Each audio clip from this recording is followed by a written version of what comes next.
Welcome back to Fly Fishing Hatches Part 7. I'm Raj Kletke. In this part we'll be talking about March browns and closely related genera and species and their hatches.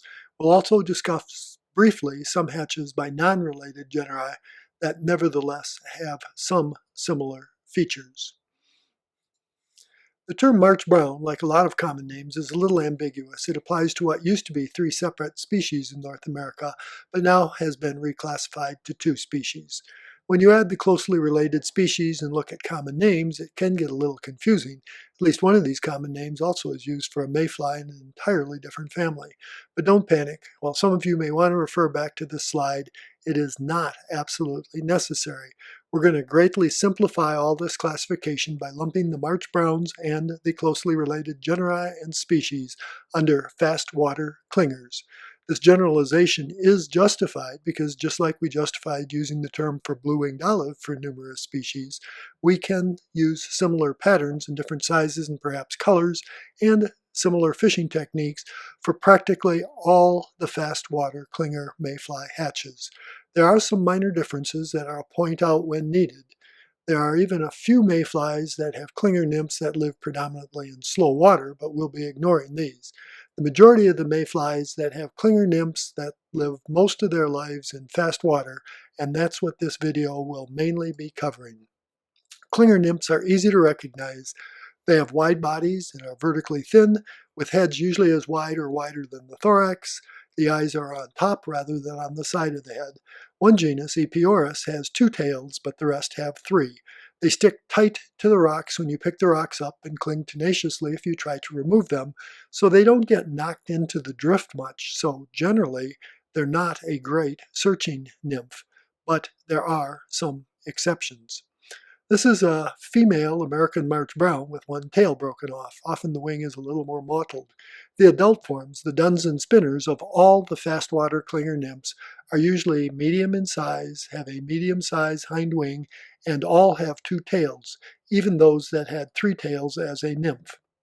Exceptions will occur, but usually with fast water clingers they can be easily separated from other adult mayflies. The burrowers, which may have 2 or 3 tails, are large and emerge mainly at night, so they shouldn't be an issue. The crawler mayflies, including the blue-winged olives from the crawler family, all have 3 tails. The 2-tailed adult mayflies that are small and have a small to absent hind wing are part of the blue-winged olive complex. Separating the adult fast water clingers from the non-blue-winged olive swimmer mayflies can be a little bit of an issue, as both groups have 2 tails, are similar in size, and have medium-sized hind wings. The clingers, however, maintained the flattened scoop-like head with eyes on top and commonly have a more mottled colored wing. Here's an American March brown spinner. The spinner of all the fast water clinger nymphs have the same basic anatomy as the dun, but have highland wings, although the wings may have fairly prominent venation as you see here. If you recognize the mayflies you're seeing as fast water mayflies and can get the size and perhaps color right, you probably don't need a more exact identification. Often more important than the exact ID of the mayflies you're seeing is figuring out if the trout are taking that same mayfly and at what level the trout are feeding. Since we're lumping the fast water clingers together, which will involve numerous species, the hatches may happen from early April to October. Most, however, occur in the early spring when the water temperatures get to 48-50 degrees and into early summer. During the day, the emergence may occur mid to late morning, afternoon, or early evening, especially if you include the post-emergence hatch, in other words, the spinner fall. In other words, these are happening about the same time many other mayflies, caddis, stoneflies, and other organisms are also emerging and egg-laying. It's very common this time of year to have several hatches going on at once. Figuring out what fly to use can be quite challenging, and we'll talk about this a little later. With the blue-winged olives, we tied the flies we needed and then looked at the hatches. This time it's more logical to look at the hatches and determine which flies we need. Let's start with the pre-emergence hatch, or perhaps even before that. I've already said that these nymphs cling well and aren't commonly knocked into the drift routinely, but like many fast water nymphs, they commonly migrate to slower water, sometimes starting even a week or 2 prior to their emergence. This is pushing our definition of a hatch, I know, but as the nymphs try to scurry along the bottom towards slow water, they often get knocked into the drift, and trout will feed avidly on them. Swinging a heavily weighted nymph near the bottom towards the bank may be successful. While we've talked about triggers for the trout as features of the fly, appropriate movement may also be a trigger. Note appropriate movement. Don't overdo it. These are clinger nymphs. They scurry along the bottom, but when caught in the current, generally just drift. As we want to get the nymphs to the bottom, we can use weight on the tippet, weight on our nymphs, or both. I generally prefer a fairly heavily weighted nymph rather than lots of split shot on my tippet. I usually use the non-lead wire wrapped around the hook with or without a bead head. Since the clinger nymphs are vertically flattened, some try to flatten the nymphs by putting on the weight in a pontoon fashion. Usually I just leave the nymphs round, but if I do want to flatten a nymph, I just wrap my wire weight with thread and then flatten it with pliers. I'm convinced that getting the nymph near the bottom does make a difference, but I'm not convinced that flattening the nymph adds to the success. Also, by leaving the nymph round, it allows me to use the same nymphs for the large swimmer nymphs. Since we've mentioned the large swimmer nymphs, let's digress briefly to discuss them. They also show this pre-emergence migration to slow water. But unlike the clinger nymphs that scurry along the bottom or are quite passive if knocked into the current, these are strong swimmers and can dart almost like small minnows. During this nymph migration, swinging these nymphs towards shore can have more movement. In fact, as you swing your nymph into slower water, you might try stripping it 6 to 10 inches if the usual swing or dead drifting wasn't successful. Again, appropriate movement may be a trigger. While I may use the same basic fast water nymph patterns for the large swimmer nymphs, I usually weight them a little bit less. Also remember that these nymphs leave the water to emerge, so they do not have a surface emergence. Now let's get back to our fast water nymphs. When it's time for the actual emergence, the timing of the nymphal splitting and shedding of its shuck varies somewhat by species. Epioris, commonly known as the quill Gordon, is an early season emerger that tends to split the thorax and shed the shuck on the stream bottom. Many, if not most, of the other fast water nymphs fill the nymph thorax with gas, helping the nymph rise towards the surface. They split the thorax and shed the shuck somewhere between the stream bottom and at or in the subsurface. This means that the mayfly, with its tangled wings and legs, may rest subsurface or rise through the remaining levels to pop through the surface as a dun. Some will make it and some don't. The soft hackle is a very good imitation for the rising dun, as well as the sometimes quite numerous cripples and stillborns that are present. Some fishermen use a winged wet fly, such as the classical March brown, but I think soft hackles without wings work just fine.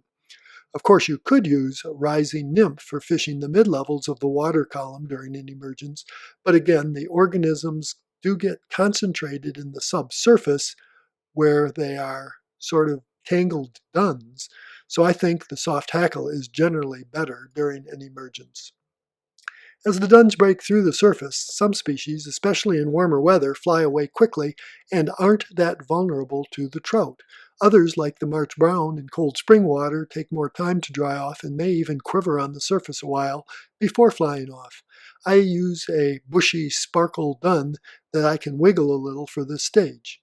Incidentally, the fact that some of these mayflies are able to fly off quickly after emerging subsurface always seemed strange to me. I've been told that the duns are relatively hydrophobic, so they shed water quickly.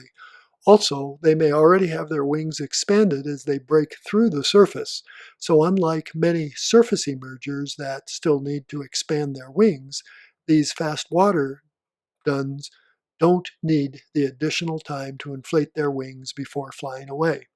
Anyway, when available, fast water mayfly duns are commonly taken by trout.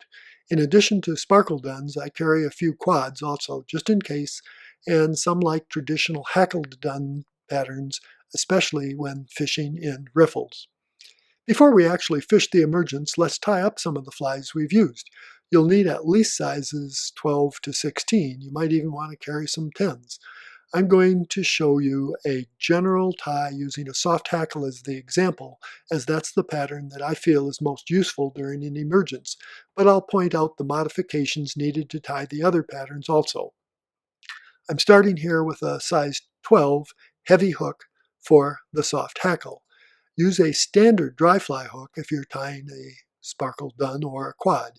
Use a 2x long hook for a nymph and weight it quite heavily, as we've already talked about earlier in this video. I commonly use pheasant tail fibers for the tail of a soft hackle and nymph. I use Zelon or Antron for the shuck for the dry fly. Tie in the shuck or tail about a body's length for the soft hackle or dry fly. Make it shorter for the nymph. Incidentally, if any of these terms or techniques of tying are unfamiliar to you, please review my series on beginning fly tying or rotary vise techniques. Determine your ribbing. I commonly use copper-colored wire, but I also like red ribbing for deep nymphs, where I suspect the red rib looks quite brown. I don't use weighted ribbing on my dry flies, of course. Tie in your ribbing at the thorax area and then place it back to the tail with additional wraps. Another wrap or so is needed here. So anyway, it'll end up on the near side. Add your dubbing of choice. Choose the color for the specific mayfly you'll be fishing, or just tie some light and some dark. I like fairly spiky dubbing for the bodies of fast water mayfly nymphs, which have prominent micro movement from their gills. I use the same dubbing for the soft hackle. Use a dry fly dubbing or a biot for your dry flies. If you want to use a biot for the quad and still want a wider body, just wrap an underbody with dry fly dubbing first and then wrap the biot over it. Once the dubbing is wrapped to the abdomen tie-off point, I put in some extra wraps, as I've shown in previous videos, so that when I reverse wrap my rib, the thread unwinds to meet the rib at the designated tie-off point.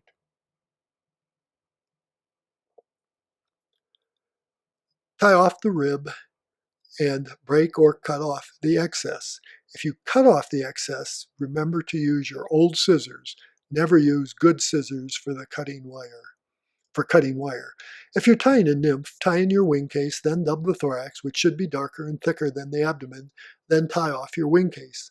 I'm tying a soft hackle here, so I'm not using a wing case. I've just dubbed in the thorax, leaving a small area of bare hook just behind the eye. For a nymph, use a modified distribution wrap to tie in a beard, like we showed earlier in this series with the pheasant tail nymph. Use your favorite leg fibers. For the soft hackle, either wrap the hackle in the standard fashion or use a distribution wrap for a collar. You can use partridge, chickaboo, whatever you like for soft hackles. I have a friend that hunts, so I use a lot of pheasant body feathers. So now let's fish the emergence. The fastwater nymph emergences may occasionally be heavy, but more commonly, they're not even dense enough to cause many rising fish, but the trout will be feeding.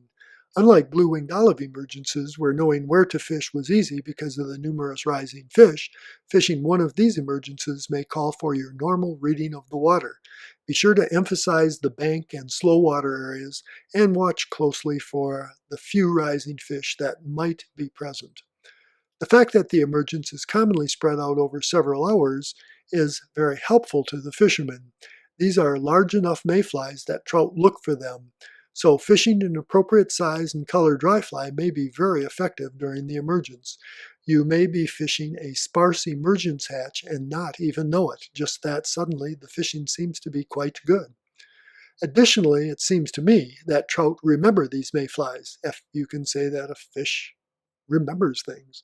Anyway, these same flies may be quite effective after the emergence is over for the day, or even for a week or longer after the seasonal emergence is over. And here's that soft hackle again. Don't forget it during an emergence. The fact that you're not seeing many rising fish may mean that the trout are feeding below the surface. If near the surface, you may see some bulges, swirls, etc., but commonly the trout will be feeding too deep for even these rises. Fastwater mayflies also have spinner falls. Again, these are more variable in their density and timing than the trico spinner falls we fished in the earlier video of this series. Few spinner falls, if any, are as good as the trico spinner falls. But if you'll carry classic spinners in sizes 16 to 12, especially rusty spinners, you'll likely be ready for the majority of these spinner falls. Fish them like any of the other spinner falls that we've discussed. So, what do? Well, unfortunately, I have very limited experience. I do have a little experience with the American March Browns. If on a new stream, I do check rocks to be sure clinger nymphs are present in the stream and look for dark wing cases, which imply that they will be emerging soon. During a week or so before the emergence is expected, I do fish heavily weighted nymphs, both with classical upstream searching techniques with an indicator and on the swing downstream into slower water. Even then, I'm likely to use a dropper appropriate for the stream and season. Usually this will be a caddis larva, a scud, or maybe a small pheasant-tail nymph waiting for the blue-winged olive pre-emergence hatch. While I like to fish dry flies, and the sparkle dun has been quite successful for the March brown hatch, the soft hackle fished dead drift with minimal swing and fairly shallow below the surface has been the most consistent fly for me. This makes sense, as the rising duns, cripples, and stillborns are likely the most numerous and certainly the most vulnerable for the greatest period of time during an emergence. And there are some trout that always seem to be surface shy. I'll fish spinners if I see quietly rising fish and spinners are present on the surface. What about the other emergences happening at the same time that we mentioned earlier in this video? The usual scenario is that you've seen rising fish, moderate-sized mayflies, and you know that one of the fastwater mayflies should be emerging. You rapidly assume that these are the mayflies the trout are taking, so you quickly put on a dry fly that you think is the right size and color and eagerly start fishing, but to no avail. What should you do? Well, hopefully you've already checked your position and casting. You are getting good floats. The fish are still rising, so you haven't scared them. You may have already tried a smaller fly, changed tippet size and length, and even added a dropper like we would do with the blue-winged olive emergence. But what do you do next? While not necessarily in a specific order, you should observe the rise forms closely, even with binoculars if you have them. Watch the surface very closely and see whether or not the trout are leaving any bubbles, implying that they're taking something off the surface. If duns are present on the surface, try to see if they're being taken. If several sized duns are present, are the trout taking the larger or the smaller of the duns? Perhaps the trout are ignoring all the duns and taking something entirely different. Capture the mayfly or flies if you can. Double check the size. They often look larger when flying than when in your hand. Are they really the fastwater mayflies you think they are? The large swimmer mayflies are a similar size but have no surface emergence as they crawl out of the water to emerge. So, if the large swimmer mayflies are present, they are not the mayflies surface rising trout are taking. Look again closely for blue-winged olives, PMDs, etc. It's easy to miss smaller mayflies when larger ones are present. Emerging small mayflies commonly are far more numerous than emerging fast-water nymphs. If blue-winged olives, PMDs, and others are present, you might want to try fishing them. Look at or even strain the surface water to see if any spinners are present. If none of this is helpful, consider that a midge hatch if quiet rises on flat water, or a caddis if more aggressive rises, including fish coming out of the water, are happening on faster water. Often you don't notice caddis adults during a caddis emergence, and we'll be talking about caddis hatches in a future video. Sometimes it's best to just sit on the side of the stream and intelligently observe. Maybe you'll figure it out for the next day's hatch. Before we move on to caddis hatches, I want to quickly finish the non-surfaced hatches of the large swimmer nymphs and the stonefly emergences, which share similarities. I'm Raj Kletke, and I'll see you soon.